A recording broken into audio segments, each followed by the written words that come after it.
आगे बढ़ते हैं। अब समय है वचन का। वचन में हम लोग निकालेंगे प्रकाशित वाक्य 2 अध्याय 12 से 17 पद।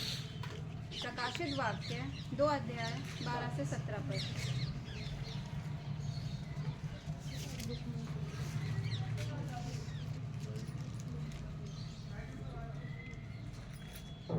प्रगमून की कलीसिया के दूत को यह लिख, जिसके पास 2 धारी और तेज तलवार है, वह ये कहता है कि मैं यह जानता हूँ कि तू वहाँ रहता है जहाँ शैतान का सिंहासन है। तू मेरे नाम पर स्थिर रहता है और मुझ पर विश्वास करने से उन दिनों में भी पीछे नहीं हटा जिनमें मेरा विश्वास योग्य साक्षी अंतिपास तुम्हारे बीच उस स्थान पर घात किया गया जहाँ शैतान रहता है।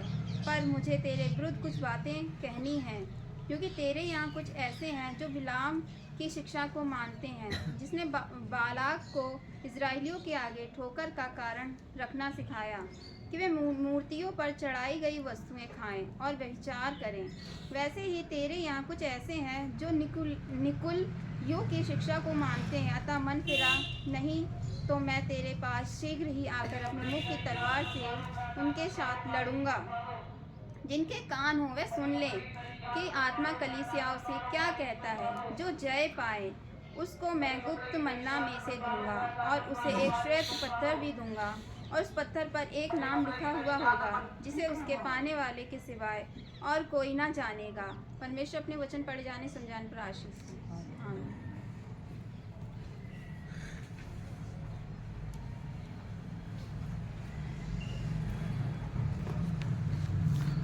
एक बार फिर से सभी को जय मसीह की। जय मसीह की। आशा करते हैं आप लोग सब अच्छे होंगे, सब ठीक है। प्रभु का धन्यवाद हो, मैं भी अच्छा हूँ। मेरे परिवार के साथ प्रभु का धन्यवाद करते हैं। परिस्थितियाँ चाहे जैसी भी हों, एक बात को याद रखना, परमेश्वर सिंहासन पर विराजमान है और वो राज्य कर रहा है। हालेलुया। आइए प्रार्थना में जाएंगे। प्यारे परमेश्वर, धन्यवाद के साथ राजा हम आपके पास आते हैं। आपका अनुग्रह हम पर हुआ, इसके लिए धन्यवाद करते हैं। और पिता, विनती करते हैं आज के वचन के लिए, पवित्र आत्मा अपने वचन के द्वारा आप हमें सिखाएं। जो तैयारी है मेरी पिता आपके वचन से, जब तक आप आशीष ना दें प्रभु, जब तक आप ना बोलें कुछ नहीं हो सकता। तो पिता मैं विनती करता हूँ, अब आप अपने वचन के द्वारा बोलें, हमारे हृदय मनों की रक्षा करें, हमारे कानों को खोद कर खोलें पिता, ताकि आपकी वाणी को सुने, समझ और बुद्धि से परिपूर्ण करें पिता, ताकि हम आपके वचन को सिर्फ सुने ही नहीं परंतु समझें, और समझकर प्रभु उसे अपने जीवन में जी पाएँ। ऐसा अनुग्रह दें और आपकी महिमा का कारण हमारा जीवन ठहरे, ऐसा अनुग्रह दें प्रभु यीशु के नाम में, आमीन। हालेलुया। मसीहत जिसे क्रिश्चियनिटी भी कहते हैं, और कलीसिया जिसे अंग्रेजी में चर्च कहते हैं, मेरे प्रियो, शहादत की ईंटों पर या शहादत के पत्थरों पर बना हुआ एक घर है ये, ठीक है ना। इसने शहादत दी है और किसी को मारा नहीं है। शहादत के वे पत्थर जो परमेश्वर की नज़र में बहुत ज़्यादा महत्वपूर्ण हैं, और वो पत्थर, शहादत के वो पत्थर, बलिदान के वो पत्थर हम और आप में से ही, यानी कलीसिया में से ही हुए हैं मेरे प्रियो। आज एक ऐसे ही व्यक्ति के बारे में मैं आपको बताना चाहूँगा जिसका नाम क्या है? अंतिपास है। क्या नाम है इसका? अंतिपास है। और अंतिपास जो है वो 90 ईस्वी में, बल्कि उससे पहले, परगमुन एक जगह है जहाँ पर वो कलीसिया का बिशप था, कलीसिया का सेवक था वो, और प्रभु के लिए पूरी रीति से समर्पित था। उसके साथ जो हुआ उसकी घटना मैं आज आपको बताना चाहूँगा। लेकिन कुछ चीज़ें, एक बात मैं आपको बताना चाहता हूँ याद रखें, प्रभु यीशु मसीह कलीसिया में चलते फिरते हैं। प्रभु यीशु मसीह कलीसिया के मध्य में वास करते हैं। मेरे प्रियो, मैं आपको इसके लिए बताना चाहूँगा, प्रभु यीशु मसीह जब मुर्दों में से जी उठे,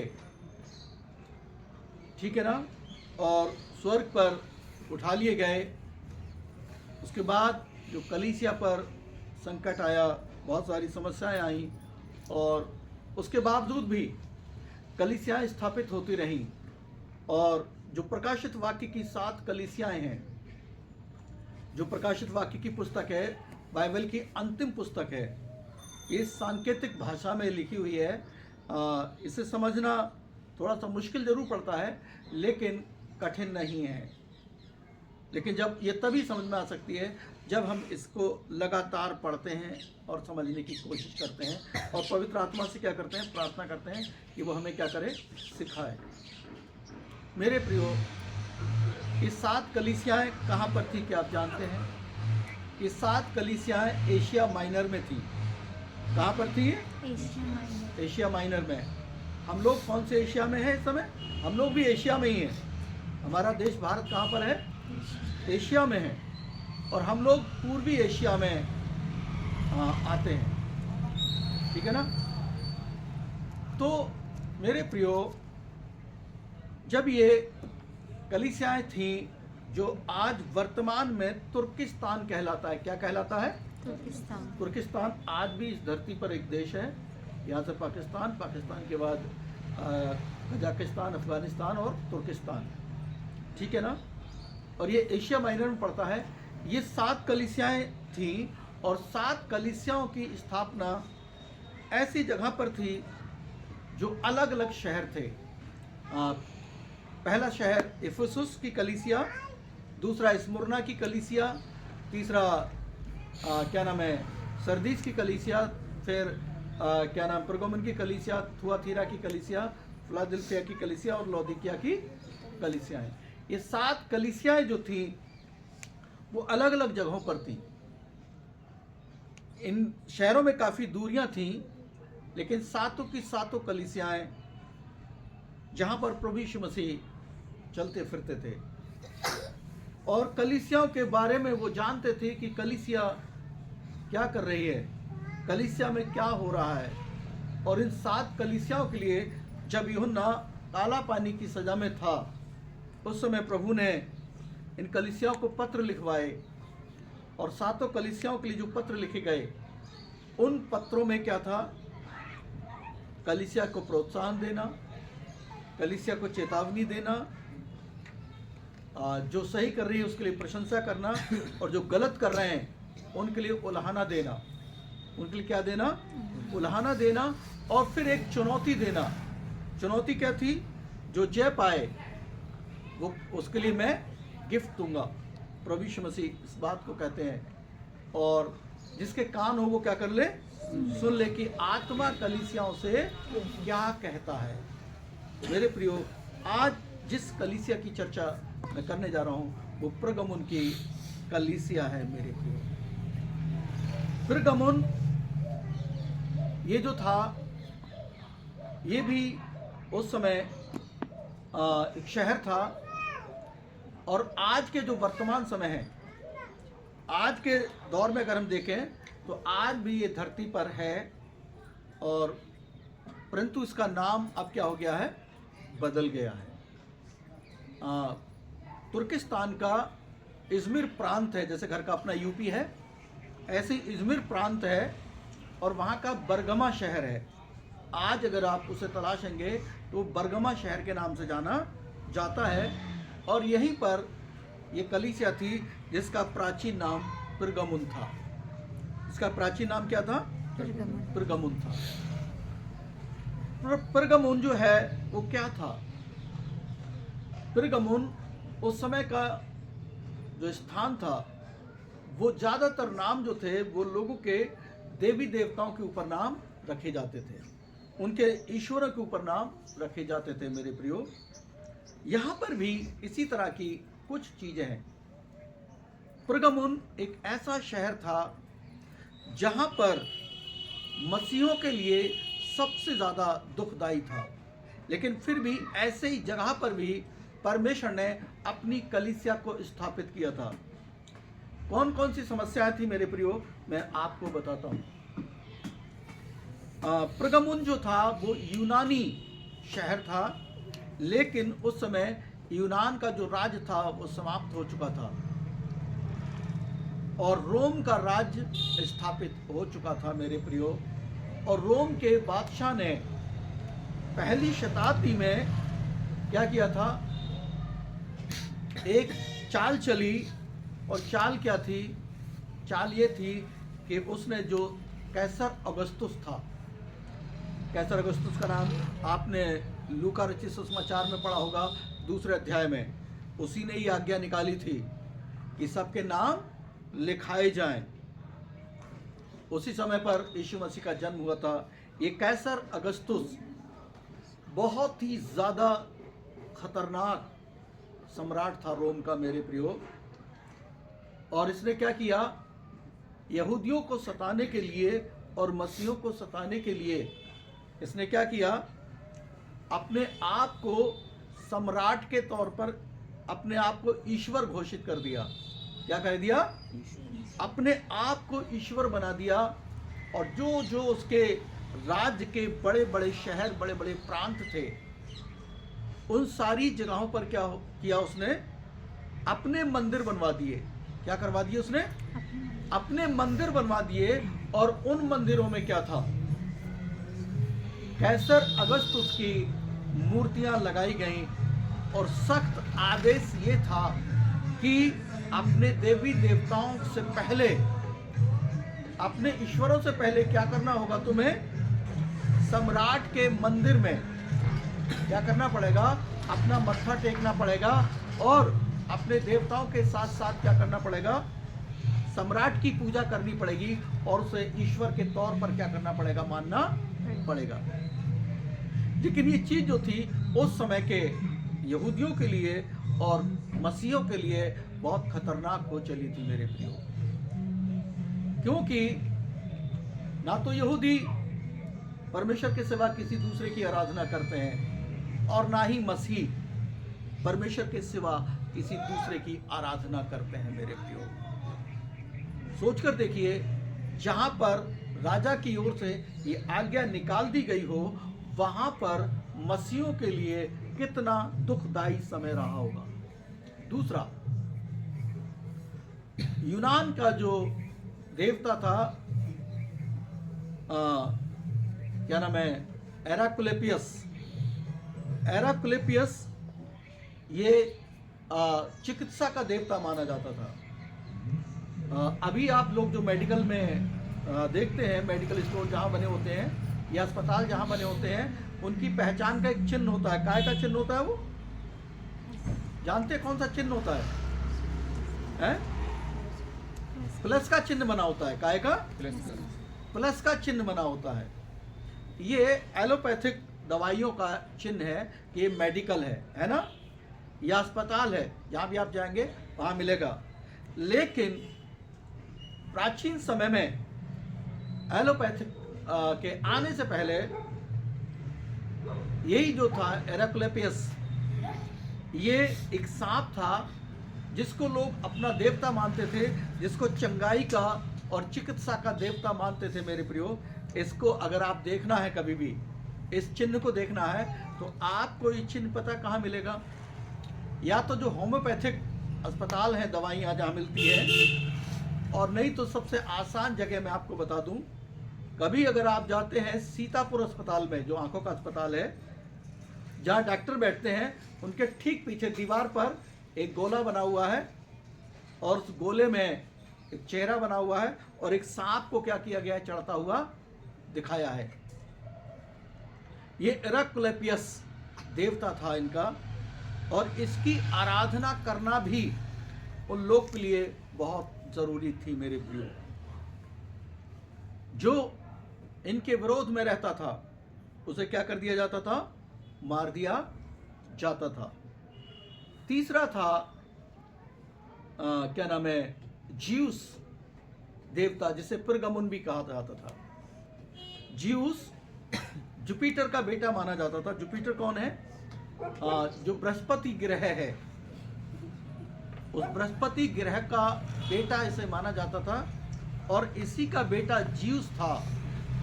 और उस प्रगमुन शहर में मैं आपको बताना चाहता हूं कि उसकी एक बहुत बड़ी वेदी थी जहां वो मंदिर था। उस वेदी का जो आकार था वो कैसा था?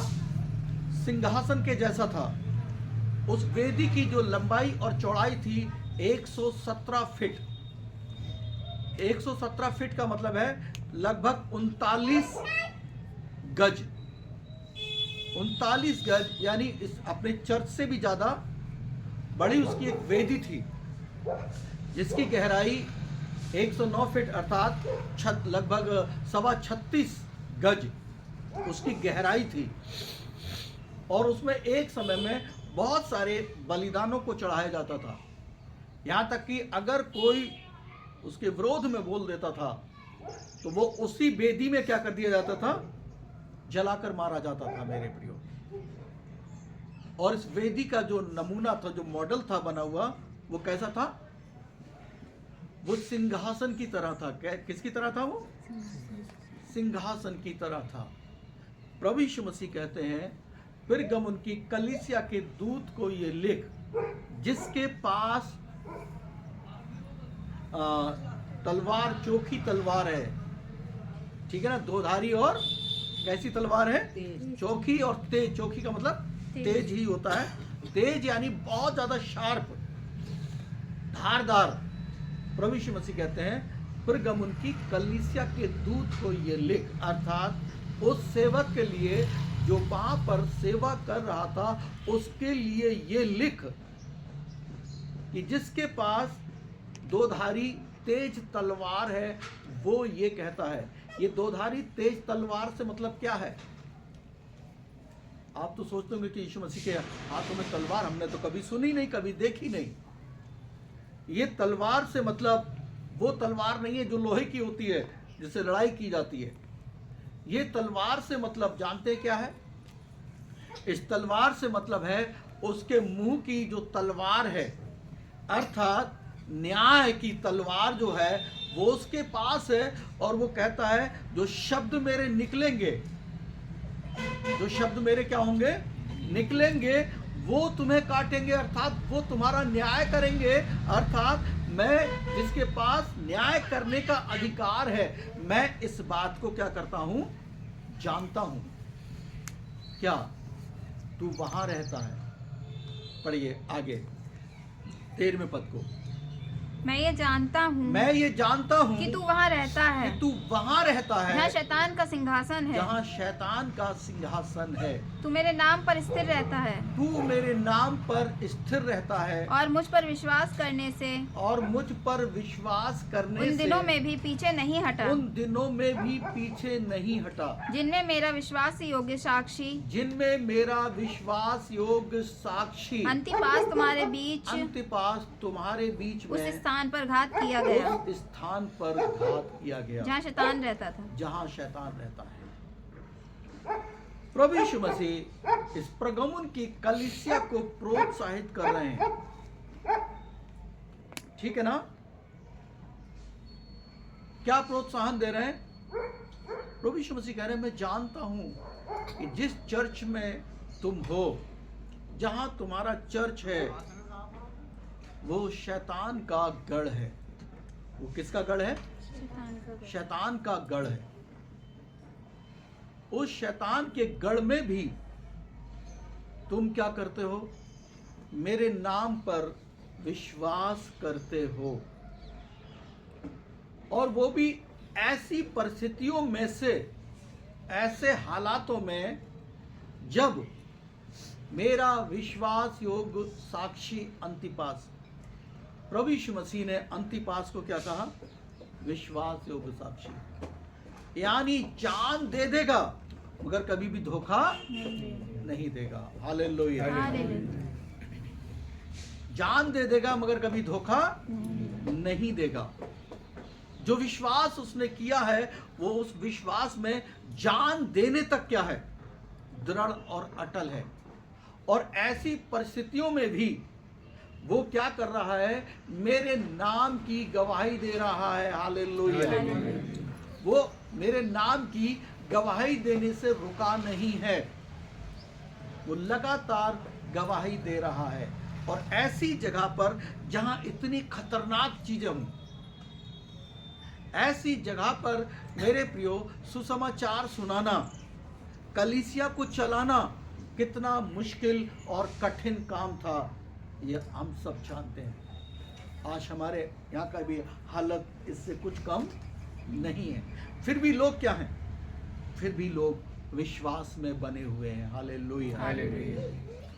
बहुत। और यहाँ पर लिखा है कि अंतिपास जो मेरा विश्वास योग्य साक्षी था, वो क्या किया गया? वो यहाँ पर मारा गया। क्या आप जानते हैं अंतिपास क्यों मारा गया, कैसे मारा गया? पहला कारण क्या था क्यों मारा गया? पहला कारण यही था कि वो प्रभु यीशु मसीह का सुसमाचार क्या करता था? सुनाता था।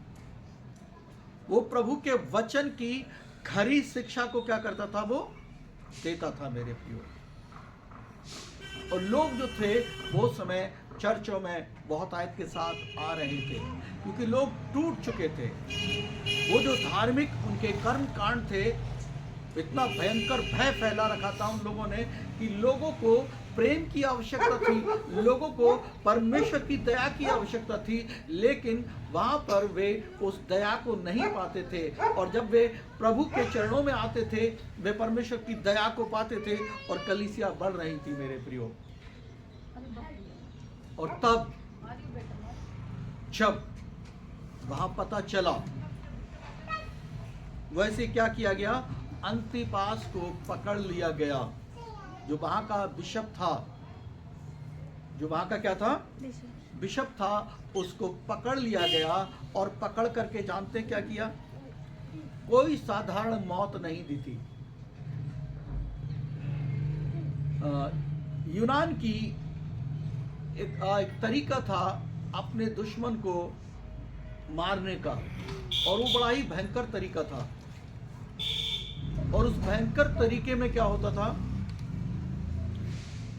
पीतल का बैल होता था। क्या होता था? पीतल का बैल होता था। वो अंदर से खोखला होता था। और क्या करते थे? जिस व्यक्ति से उन्हें दंड देना था, जिस व्यक्ति को, उस बैल के पेट को खोलते थे, एक खिड़की बना रखी थी, और उसमें क्या कर देते थे? उसे उसमें बंद कर देते थे। और उसके नीचे से क्या करते थे? आग लगा देते थे। उस बैल के नीचे से क्या करते थे? आग लगा देते थे। और वो बैल का पीतल जब गर्म होता था, व्यक्ति वहां पर तड़प तड़प के मरता था मेरे प्रियो। मसीह के कारण अंतिपास ने मेरे प्रियो उस खतरनाक मौत को सह लिया, जिसमें उसकी आवाज को कोई नहीं सुन सकता था, जिस पर कोई भी दया नहीं की गई थी। वो सिर्फ एक बात को जानता था, जिस प्रभु का दामन मैंने पकड़ा है, वो मुझे जीवित करेगा। हालेलुया। इस संसार से जाने के बाद भी वो जानता था कि उसके प्रभु की जो प्रतिज्ञाएं हैं, वो किसकी हैं? वो अनंत जीवन की प्रतिज्ञाएं हैं, और वो अनंत जीवन मेरे लिए देगा। इस बात पर उसका दृढ़ और अटल विश्वास और भरोसा था मेरे प्रियो। और इसके लिए उसने जानते हैं क्या किया? अपने आप को सुसमाचार सुनाते हुए मसीह की सेवकाई में क्या कर दिया? अपने आप को उंडेल दिया मेरे प्रियो। क्या किया उसने? अपने आप को सेवकाई में उंडेल दिया मेरे प्रियो, और वो मार दिया गया। इतना भयंकर दंड उसे दिया गया था मेरे प्रियो, इतना भयंकर दंड दिया गया था। वो मरा। कलीसिया जरूर थोड़ा बहुत तो भय आया होगा, मैं नहीं कह सकता कि नहीं आया होगा, भय जरूर आया होगा, लेकिन फिर भी क्या हुआ, लोग विश्वास में बने रहे। फिर भी क्या हुआ, लोग विश्वास में बने रहकर प्रभु की महिमा कर रहे थे मेरे प्रियो। लेकिन इस कलीसिया में 3 प्रकार के ग्रुप थे। आखिर जो प्रभु यीशु मसीह को ये पत्र लिखना पड़ा, उसके पीछे भी कारण है। एक वो ग्रुप था जो सारी कठिन परिस्थितियों में भी अपने प्रभु यीशु मसीह के लिए जान देने के लिए तैयार था, और लोग जान दे रहे थे मेरे प्रियो, क्योंकि प्रभु यीशु मसीह ने क्या कहा था, और जो अंत तक धीरज धरे रहेगा उद्धार उसी का होगा। हालेलुया। और मेरे प्रियो, लोग अंत तक धीरज धर रहे थे, लेकिन फिर भी इस कलीसिया में 2 ग्रुप और थे, 2 ग्रुप और थे मेरे प्रियो। आइए आगे पढ़ें 14वें पद को। पर मुझे तेरे विरुद्ध कुछ बातें कहनी है, पर मुझे तेरे विरुद्ध कुछ बातें कहनी है, क्योंकि तेरे यहाँ कुछ ऐसे हैं क्योंकि तेरे यहाँ कुछ ऐसे जो हैं विलाप की शिक्षा को मानते हैं, जो विलाम की शिक्षा को क्या करते हैं, मानते हैं, और जिसने बालक को इजरायलियों के आगे जिसने बालाक को इजरायलियों के आगे ठोकर का कारण रखना सिखाया, ठोकर का कारण रखना सिखाया, कि वे मूर्तियों पर चढ़ाई गई कि वे मूर्तियों पर चढ़ाई गई वस्तुएं खाएं और व्यभिचार वस्तुएं करें। खाएं और क्या करें, व्यभिचार करें। पहला ग्रुप वो जो मसीह के लिए अपनी जान देने के लिए क्या है, तैयार। दूसरा ग्रुप वो है जो बिलाम की शिक्षा पर विश्वास करता है। बिलाम कौन था, बालाक कौन था, यहाँ पर नाम आए। अगर आप लोग गंभीरता से बाइबल को पढ़ते हैं और आप बाइबल पढ़ रहे हैं तो आप जानते होंगे, गिनती की पुस्तक जो पुराने नियम में है 22 से 25 अध्याय तक आया है, उसमें जब इजरायली मिस्र की गुलामी से निकल रहे थे और जब वो कनान देश के नजदीक आ चुके थे, तब वहां पर बालाक राजा था। कौन था, बालाक राजा था। और बालाक कौन था, ये मुआबी था। और मुआबी कौन थे, क्या आप जानते हैं? इब्राहिम का भतीजा कौन था, किसने पढ़ा है, कौन बताएगा? क्या आप जानते हैं इब्राहिम का भतीजा कौन था? इब्राहिम का भतीजा लूत था। और लूत की बेटियों ने अपने पिता को शराब पिला करके, नशे में करके उनके साथ व्यभिचार किया। उनकी संतान था वो बालाक, उस परिवार की संतान था मेरे प्रियो। बालाक ने सोचा कि ये इजरायली लोग आ रहे हैं, ये तो बहुत भयंकर हैं और ये मेरे राज्य को छीन लेंगे। तब उस समय पर वहां पर एक भविष्यवक्ता था जिसका नाम क्या था, बिलाम था। क्या नाम था, बिलाम था। वो बिलाम के पास गया और ऐसा माना जाता है उन दिनों में कि बिलाम की जो आवाज होती थी वो परमेश्वर की आवाज होती थी लोगों के लिए। जो वो कहता था वो होता था।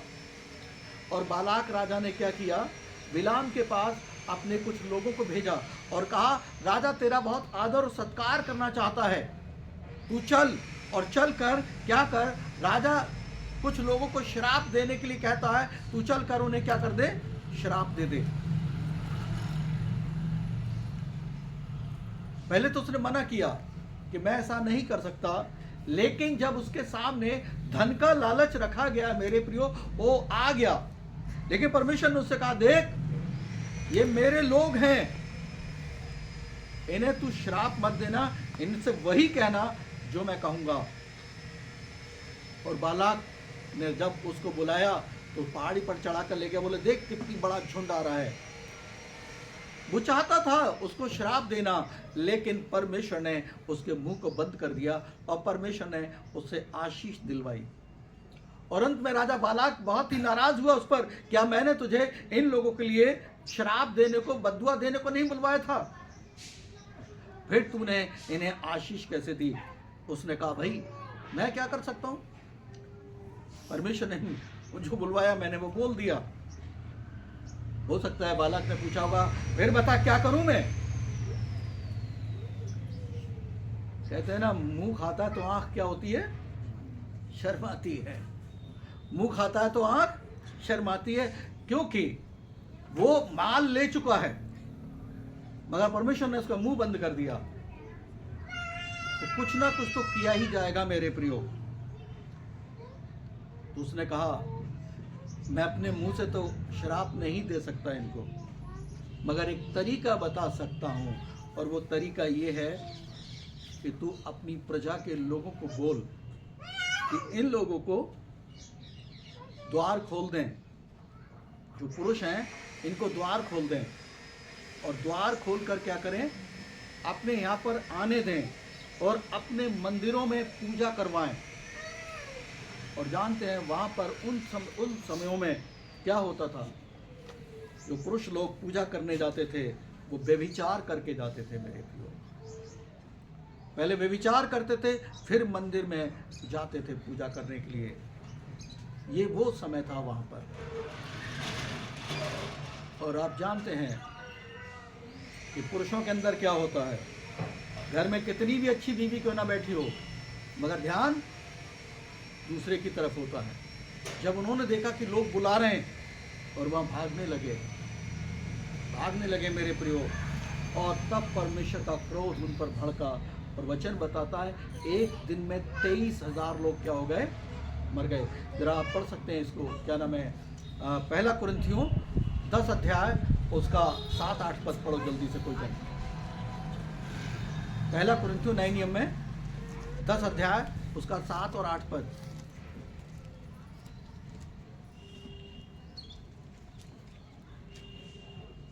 और न तुम मूर्ति पूजक बनो, हाँ, जैसे कि उनमें से कितने बन गए थे। हाँ, जैसा लिखा है, लोग खाने पीने बैठे और हाँ। खेलने कूदने उठे। आगे, और न हम व्यभिचार करें, जैसा उनमें से कितनों ने किया। हाँ। और एक दिन में 23,000 मर गए।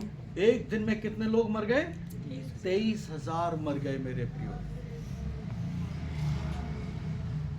ये बिलाम की शिक्षा कलीसिया में चल रही थी, व्यभिचार की शिक्षा, व्यभिचार का चलन था। और ऐसे समय में जब दो ग्रुप हैं, तो वो जो पवित्रता के साथ जीवन जी रहा है, वो कैसे ऐसे लोगों के साथ तालमेल बिठा पाएगा। भयंकर समस्या थी मेरे प्रियो। और प्रभु यीशु मसीह ऐसे ही लोगों के लिए कह रहे थे, उस दूत के लिए चिट्ठी लिखी थी कि तू लोगों को समझा, तेरे यहाँ पर इस प्रकार के लोग हैं, इससे पहले मैं आऊं और न्याय करूं, अपने मुख की तलवार उन पर चलाऊं, अर्थात अपने न्याय का दंड उन्हें सुनाऊं, उससे पहले इन्हें तू बचा ले, इनको क्या कर दे, बोल दे। मेरे प्रियो, आज भी क्या बहुत सारे लोग इस प्रकार के कलीसियाओं में नहीं पाए जाते हैं।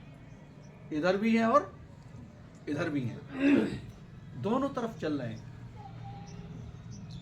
आज उन लोगों के लिए जो दोनों तरफ चल रहे हैं, परमेश्वर का वचन हमसे कहना चाहता है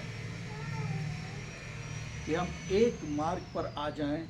प्रभु यीशु मसीह के पास दोधारी तेज तलवार है, यानी उसके न्याय की तलवार, जो अपने मुंह की तलवार से न्याय करेगा मेरे प्रियो। उस दिन कोई भी बचाने वाला नहीं होगा उसके न्याय से।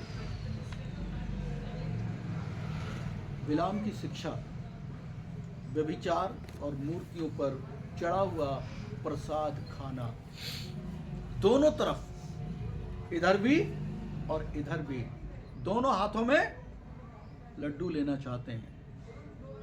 जो ऐसा करते हैं मेरे प्रियो, मैं नहीं कह रहा हूं, प्रभु का वचन कह रहा है कि उनके लिए बहुत ही खतरनाक परिस्थिति हो जाएगी। आगे पढ़ें, एक और दूसरी शिक्षा। वैसे ही तेरे यहाँ कुछ ऐसे हैं, हाँ, जो निकुलइयों की शिक्षा को मानते हैं। ऐसे ही तेरे यहाँ कुछ ऐसे लोग भी हैं जो क्या करते हैं, निकुलइयों की शिक्षाओं को क्या करते हैं, मानते हैं। अतः निकुलाइयों की शिक्षा क्या थी?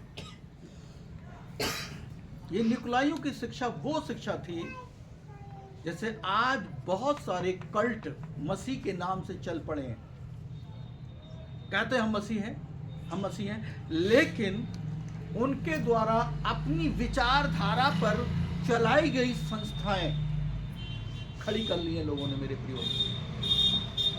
कल्ट जिसे कहते हैं, मत जिसे कहते हैं, ये इसी प्रकार के मसीह जो थे वो पैदा हो गए थे। और इनकी सोच क्या थी? प्रभु यीशु मसीह पर विश्वास करो। प्रभु यीशु मसीह पर क्या करो?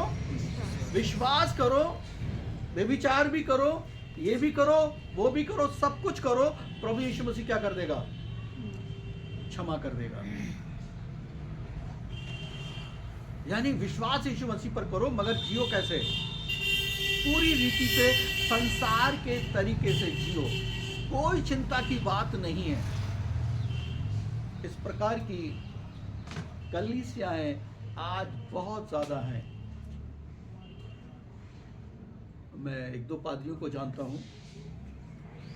मेरे भांजे के जो पापा यानी मेरे जीजा जी थे, वो एक बहुत बड़े ओझा भी थे। उनका बेटा पादरी है, प्रभु में मेरे द्वारा आया है। उसके पापा कहते थे नाम ले लेकर के, तू यार अजीब पादरी है, वो भी तो पादरी है, वो भी तो पादरी है, अरे वो देख सब कुछ करते हैं। वो कहता था वो करते होंगे, मैं वैसा पादरी नहीं हूँ। वो बड़े पादरी, मैं छोटा पादरी हूँ, मगर मैं यीशु मसीह का सेवक हूँ। मैं यीशु मसीह के लिए क्या करना चाहता हूँ? जीना चाहता हूँ। मेरे प्रियो, इस प्रकार की शिक्षाएं उस समय पर भी थी और आज भी हैं। आज भी लोग कलीसियाओं में जाते हैं और कलीसिया से बाहर निकलते के साथ ही वो लंबी लंबी गालियां फेंकना शुरू कर देते हैं। वो तमाम प्रकार के गलत सलत काम करते हैं, मगर चर्च जरूर जाएंगे, कुछ भी हो या ना हो। जीवन में कोई परिवर्तन नहीं होगा, मगर चर्च जरूर जाएंगे। ठीक यही शिक्षा उस समय निकोलाइयों की शिक्षा थी मेरे प्रियो। अगर हम इस प्रकार के मसीह हैं कि चर्च जरूर जाएंगे, बाकी जीवन में कोई बदलाव नहीं है, जैसा संसार जी रहा है, अगर हम वैसे जी रहे हैं, तो मेरे प्रियो कठिन परिस्थिति से आपको गुजरना पड़ेगा। अर्थात मसीह के न्याय की तलवार से हम सबको गुजरना पड़ेगा अगर हम वैसा जीवन जी रहे हैं। देखिए, प्रभु यीशु मसीह कलीसिया में है, वो हमें से प्रत्येक को जानते हैं, हमें से प्रत्येक के हृदय को जानते हैं, हम क्या कर रहे हैं वो सब कुछ जानते हैं। क्योंकि मेरे प्रिय वचन में लिखा हुआ है, क्या नाम है, इफिसुस की कलीसिया, जो दूसरे अध्याय के पहले पद को पढ़ें जल्दी से, पहले दूसरे पद को। इसी में इफिसियों की कलीसिया के दूत को यह लिख, हाँ, जो सातों तारे अपने दाहिने हाथ में लिए हुए हैं और सोने की सातों दीवटों के बीच और में सोने की सातों दीवटों के बीच में फिरता है। वह ये कहता है कि मैं तेरे काम और तेरे परिश्रम को और क्या तेरे करता हूं? धीरज को जानता और हूँ। तेरे धीरज। यानी प्रभु यीशु मसीह क्या कह रहे हैं? सातों तारे जिसके दाहिने हाथ में हैं और जो सात सोने की दीवटों के बीच में चलता है। ये सात सोने की दीवटें क्या हैं? ये सात सोने की दीवटें मेरे प्रियो, ये वो कलीसियाएं हैं जिनको सोने की दीवट कहा गया है। और दीवट का काम क्या होता है? दीवट का काम होता है जिसके ऊपर दीपक रखा जाता है। हालेलुया। दीवट का काम क्या होता है? जिसके ऊपर दीपक रखा जाता है और दीपक उस पर जलता है ताकि सारे घर के लोगों को क्या मिले? प्रकाश मिले। हालेलुया। कलीसिया है वो दीवट है जिन पर यीशु मसीह रूपी दीपक जलता है। क्या हम उस काम को कर रहे हैं? और सात तारे जो हैं वो सात कलीसिया के दूत हैं मेरे प्रियो। प्रभु यीशु मसीह कहते हैं इस तरह की शिक्षाएं तुम्हारे बीच में है, तुम्हारे बीच में इस प्रकार के लोग हैं, तुम कुछ क्यों नहीं कहते? आगे पढ़े मेरे प्रियो। प्रकाशित वाक्य में, अतः मन फिरा, नहीं तो मैं तेरे पास शीघ्र ही आकर अपने मुख की तलवार से क्या करूंगा? उनके साथ लड़ूंगा। और यीशु मसीह जिसके साथ लड़ेगा, अर्थात जिसका न्याय करेगा, कौन उसके सामने धर्मी ठहर पाएगा? कौन उससे जीत पाएगा? प्रभु यीशु मसीह कह रहे हैं ऐसे लोग हैं। मगर ऐसे लोगों के लिए अभी भी मैं अवसर देता हूं कि वे क्या करें, मन फिरा लें, अर्थात पश्चाताप कर लें, तौबा कर लें। अभी भी मैं तुम्हारे लिए अवसर दे रहा हूं, जब तक मैं नहीं आ रहा हूं तुम्हारे लिए एक अवसर है, एक मौका है। आओ और आकर मन फिरा लो, वरना मैं अपने मुख की दोधारी तलवार से क्या करूंगा, लड़ूंगा। अर्थात न्याय करने के लिए मैं आने वाला हूं। आगे बढ़ें। जिसके कान हो वह सुन ले जिसके कान हो वो सुन ले कि आत्मा कलीसियाओं से क्या कि कहता है। आत्मा कलीसियाओं से क्या कहता है। जो जय पाए जो जय पाए उसको मैं गुप्त मन्ना में से उसको दूंगा, मैं गुप्त मन्ना में से दूंगा, और उसे एक श्वेत पत्थर भी दूंगा, और एक उसे श्वेत पत्थर भी दूंगा, और उस पत्थर पर एक नाम लिखा और होगा उस पत्थर पर एक नाम लिखा होगा, जिसे उसके पाने वाले के सिवाय जिसे उसके पाने वाले के सिवा और कोई न जानेगा। और कोई ना जानेगा। हालेलुया। सत्य में पद में क्या लिखा है, जिसके कान हो वो क्या कर ले। पहला क्या है, मन फिराओ, पश्चाताप करना और मान कर उन्हें क्या कर देना, छोड़ देना। आगे लिखा है, जिसके कान हो वो सुन ले कि आत्मा कलीसियाओं से क्या कहता है। क्या कह रहा है आत्मा, जो जय पाए, क्या पाए, अर्थात जो अपने पापों से पश्चाताप करके उनको छोड़कर मेरे वचन के अनुसार क्या कर रहा है, जीवन को जी रहा है, मेरे वचन के अनुसार अपने जीवन को जी रहा है, उसके लिए देने को मेरे पास है। और जो देने को मेरे पास है वो क्या है, वचन में क्या लिखा है, प्रभु यीशु मसीह क्या कह रहे हैं, मैं उसे क्या दूंगा, गुप्त मन्ना में से दूंगा। क्या, कहां से दूंगा, मन्ना क्या है। अगर आप बाइबल को पढ़ते हैं तो आपने निर्गमन की पुस्तक से आरंभ किया होगा, वहां पर मन्ना का जिक्र आया है। मन्ना का मतलब क्या है, ये क्या है, क्योंकि इजराइलियों ने जब उस खाने को देखा जो स्वर्ग से उनके लिए बरसा था, परमेश्वर ने जंगल में उन्हें क्या किया, 40 साल तक क्या किया, मन्ना खिलाया, वो खाना खिलाया जिसे वो नहीं जानते थे मेरे प्रियो। और वो पूछते थे, जब उन्होंने उसे पहली बार देखा तो क्या कहा, ये क्या है। परमेश्वर ने कहा, इसे बटोरो और खाओ, इसे बटोरो और क्या करो, खाओ। इस जंगल में तुम्हारे लिए मैंने भोजन का प्रबंध किया, ये वो है, तुम पूछ रहे हो क्या है ये वो है तुम्हारी आवश्यकता के समय मैं तुम्हारी आवश्यकता को हर परिस्थिति में क्या कर सकता हूँ, पूरा कर सकता हूँ। और यहाँ पर प्रभु यीशु मसीह कह रहे हैं, जो लोग मेरे नाम के कारण जीते हैं, जो लोग मेरे लिए जीते हैं, मेरे पास उनकी आवश्यकताओं की पूर्ति के लिए वो भोजन है जिसे तुम नहीं जानते, जिसे मैं तुम्हें दूंगा। तुम चिंता करते हो, जब हम मसीह के पीछे चलेंगे तो क्या होगा। मेरे प्रियो, परमेश्वर जानता है, उन सारी बातों को जानता है। वो महान परमेश्वर है, वो आपके लिए सब कुछ पूरा करने वाला परमेश्वर है। दूसरा क्या है, श्वेत पत्थर दूंगा। दूसरा क्या देगा, श्वेत पत्थर। ये क्या है श्वेत पत्थर, ये क्यों देने की बात हो रही है मेरे प्रियो। ये वो समय था जब लोग अदालतों में जाते थे और जो केस चल रहे होते थे, जिसका मुकदमा लड़ा जाता था, जज अपनी मेज पर बैठता था, अपनी कुर्सी पर बैठता था, उसके पास 2 प्रकार के पत्थर होते थे मेरे प्रियो। छोटे छोटे 2 पत्थर होते थे, एक काले रंग का पत्थर होता था और दूसरा सफेद पत्थर होता था। जज जब मुकदमे को सुनता था और जिसकी ओर अगर उसने वो काले रंग का पत्थर फेंक दिया तो वो ये बताना चाहता था ये व्यक्ति दोषी है और अब इसे दंड मिलेगा। ये कैसा व्यक्ति है, ये दोषी व्यक्ति है, अब इसको क्या मिलेगा, दंड मिलेगा। ये मुजरिम है, ये वो दोषी करार दिया जाता था। और सफेद पत्थर वो होता था जिसकी ओर वो सफेद पत्थर को फेंकता था, वो ये कहना चाहता था ये निर्दोष है। ये क्या है, ये निर्दोष है, इसलिए उसकी तरफ सफेद पत्थर को फेंक दिया जाता था। और जब लोगों के मुकदमे का न्याय होता था उस समय मेरे प्रियो, लोग इसी आशा में बैठते थे। जो मुजरिम होते थे वो इसी उम्मीद को लेकर के बैठते थे, काश मेरी ओर सफेद पत्थर आ जाए, काश जब मेरे लिए सफ़ेद पत्थर फेंक दे, मैं निर्दोष ठहर जाऊं, अर्थात मुझे निर्दोष ठहरा दिया जाए। कोई नहीं चाहता था कि वो काला पत्थर उसकी ओर आए और वो दोषी ठहरे। और दोषी ठहरने का अर्थ जानते हैं क्या होता था? वही कठिन सजा होती थी जो वेदी में डालकर जला दिया जाता था, या और तरीके से उनको मारा पीटा जाता था। मेरे प्रभु यीशु मसीह कहते हैं जो जय पाए उसके लिए पहला क्या होगा? मन्ना दूंगा, गुप्त मन्ना दूंगा, और दूसरा क्या दूंगा? श्वेत पत्थर दूंगा। एक और पत्थर जो सफेद पत्थर होता था, उसका जानते हैं एक दूसरा काम ये भी होता था, जो वहां पर गेम्स वगैरह होते थे उन दिनों में,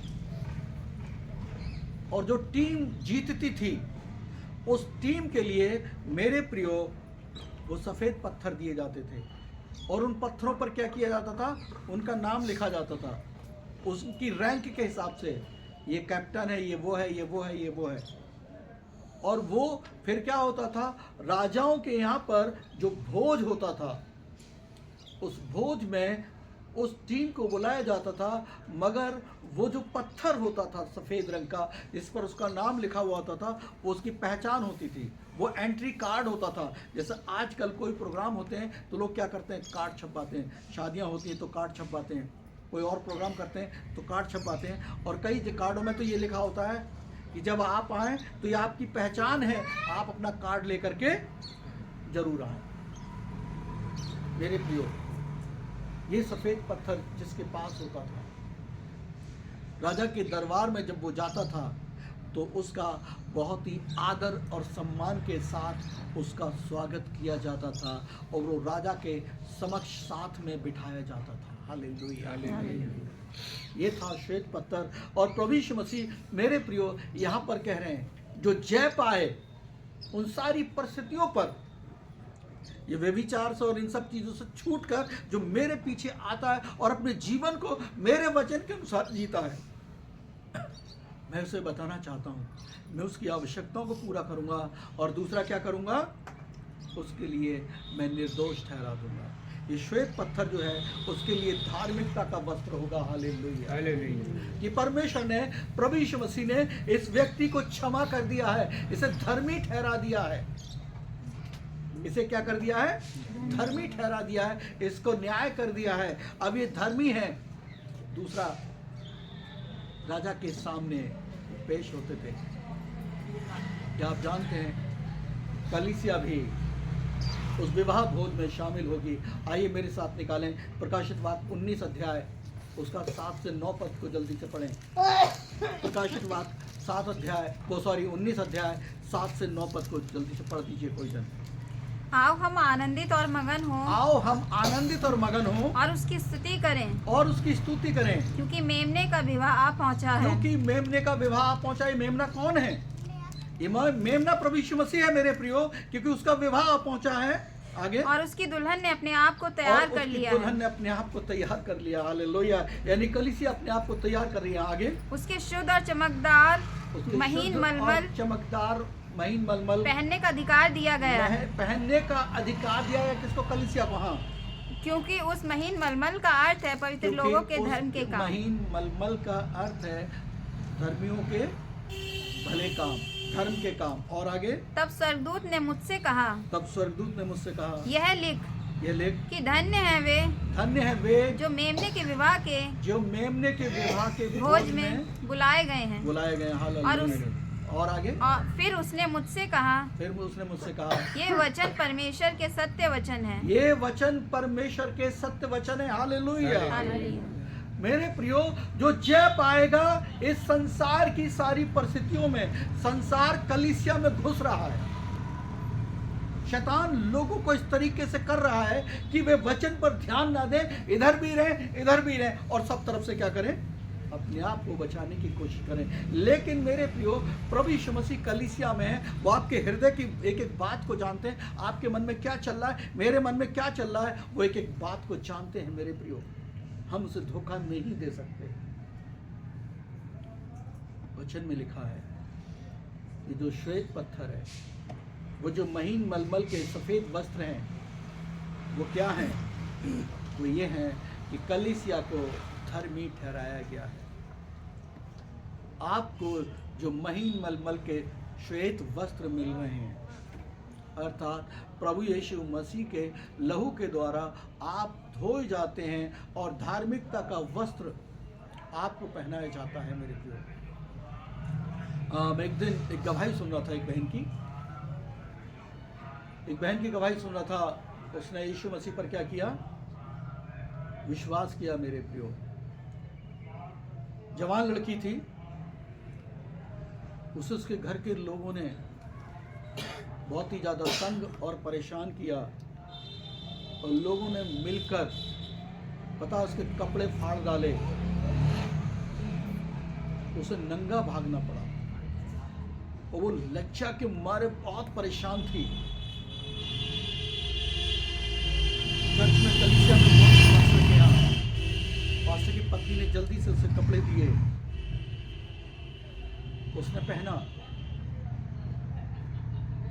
और एक टेलर की दुकान के सामने से वो जा रही थी।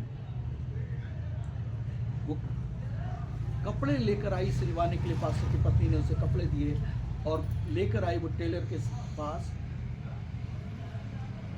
तो कह रहा कि आप वही लड़की है ना जो उस दिन इतने सुंदर वस्त्र पहन करके भाग रही थी?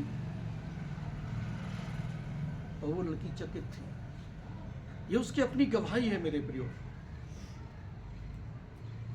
वो जान रही थी कि मैं नंगी थी, लेकिन लोग उसे उसके नंगेपन को नहीं देख पा रहे थे। टेलर कह रहा था मैंने ऐसा कपड़ा अभी तक सिला नहीं है और ना ही मैंने ऐसा कपड़ा देखा है। उस दिन उसने समझ लिया था कि वो उसके धार्मिकता के वस्त्र ने क्या किया था, उसके नंगेपन को क्या कर दिया था, ढांप दिया था मेरे लिए। ये श्वेत पत्थर उस धार्मिकता के वस्त्र की ओर इशारा कर रहे हैं। यीशु मसीह जल्द आने वाला, उसका विवाह का भोज आप क्या हम उसके विवाह में भोज में जाने के लिए क्या अपने आप को तैयार कर रहे हैं? उस समय के संसार में और आज के संसार में मेरे प्रियो कोई भी फर्क नहीं है। पहले भी वही हालात थे, आज भी वही हालात हैं। आज भी कलीसियाँ सताई जा रही हैं। कितने लोग झारखंड में और उधर छत्तीसगढ़ में शहीद हो चुके हैं, प्रभु के सेवक लोग कितने जेल खानों में पड़े हुए हैं मेरे प्रियो। शासन प्रशासन की ओर से बहुत सारी चीज़ें उठ रही हैं मेरे प्रियो। ऐसे कठिन समय में क्या आप अपने विश्वास को बनाकर रखेंगे? क्या अंतिपास की तरह क्या प्राण देने तक विश्वासी रहेंगे? उद्धार उसी का होगा जो अंत तक क्या करेगा, धीरज धरे रहेगा। मेरे प्रियो, ये सारी परिस्थितियां आएंगे। कई बार हम एक ही चीज को सुनते हैं, परमेश्वर तुम्हें बचा लेगा, परमेश्वर तुम्हें बचा लेगा, मगर उस पहलू को भी देखें कि धन्य है वे लोग जो प्रभु की महिमा के लिए जिन्होंने अपने आप को शहीद होने के लिए दे दिया। क्योंकि इस कलीसिया की बुनियाद शहादत के पत्थरों पर पड़ी हुई है, और शहादत का वो पहला पत्थर जानते कौन है? उस शहादत का पहला पत्थर कोई और नहीं, हमारा प्रभु यीशु मसीह स्वयं है मेरे प्रियो। हालेलुया। जो कोने के सिरे का पत्थर हो गया है। उसके अलावा बहुत सारे लोग शहीद हुए हैं। कलीसिया का तब निर्माण हो रहा है मेरे प्रियो। कलीसिया का निर्माण हो रहा है उन शहादत के पत्थरों पर। मैं नहीं जानता हम में से कितने लोग दुख उठाएंगे। मैं नहीं जानता कि कोई शहीद भी हो सकता है, मगर वही जो प्रभु से प्रेम करने वाले लोग हैं, वही जो प्रभु के लिए अपने जीवन को समर्पित करने वाले लोग हैं मेरे प्रियो। परंतु फिर भी ऐसे हालात और ऐसी परिस्थितियां भी होंगी, कलीसिया में कई प्रकार के लोग घुसेंगे। जिनका जीवन देख करके आप सोचेंगे, अगर आप वास्तव में मसीह में चल रहे हैं, उनके जीवन को देख करके आप अंदर ही अंदर क्लेश करेंगे। हो सकता है बहुत सारे लोग जो मसीह में अच्छे से जीवन जी रहे हैं, वो उनके जीवन को देखकर उनके पीछे हो जाएं, क्योंकि शैतान यही चाहता है कि दो रंगा जीवन हो। लेकिन सावधान रहें मेरे प्रियो, सावधान रहें, ये ज़रूरी है, क्योंकि उसके मुख की दोधारी तेज तलवार हमारा न्याय करेगी। अगर हम अभी तक उस जीवन में जी रहे हैं जो दोनों तरफ का जीवन है, प्रभु कहता है मुझे तेरे विरोध में कुछ बातें कहनी है, मन फिरा और क्या कर, वापस आ जा। जिसके कान हो वो सुन ले कि आत्मा कलीसियाओं से क्या कहता है।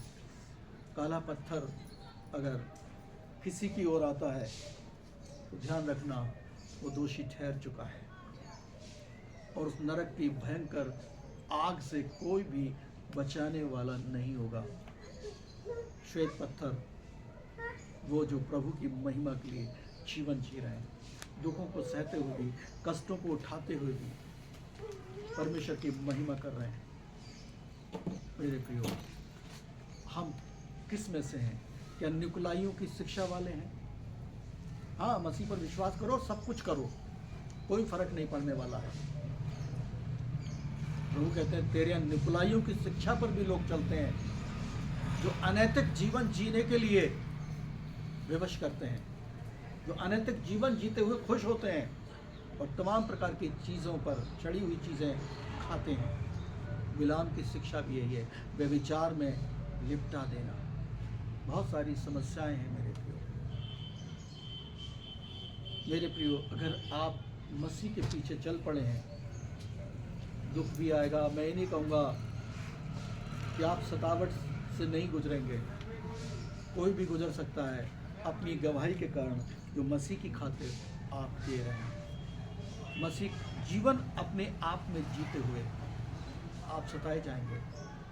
विरोध कहाँ से आरंभ होगा? बाहर से नहीं, विरोध आपके अपनों से आरंभ होगा।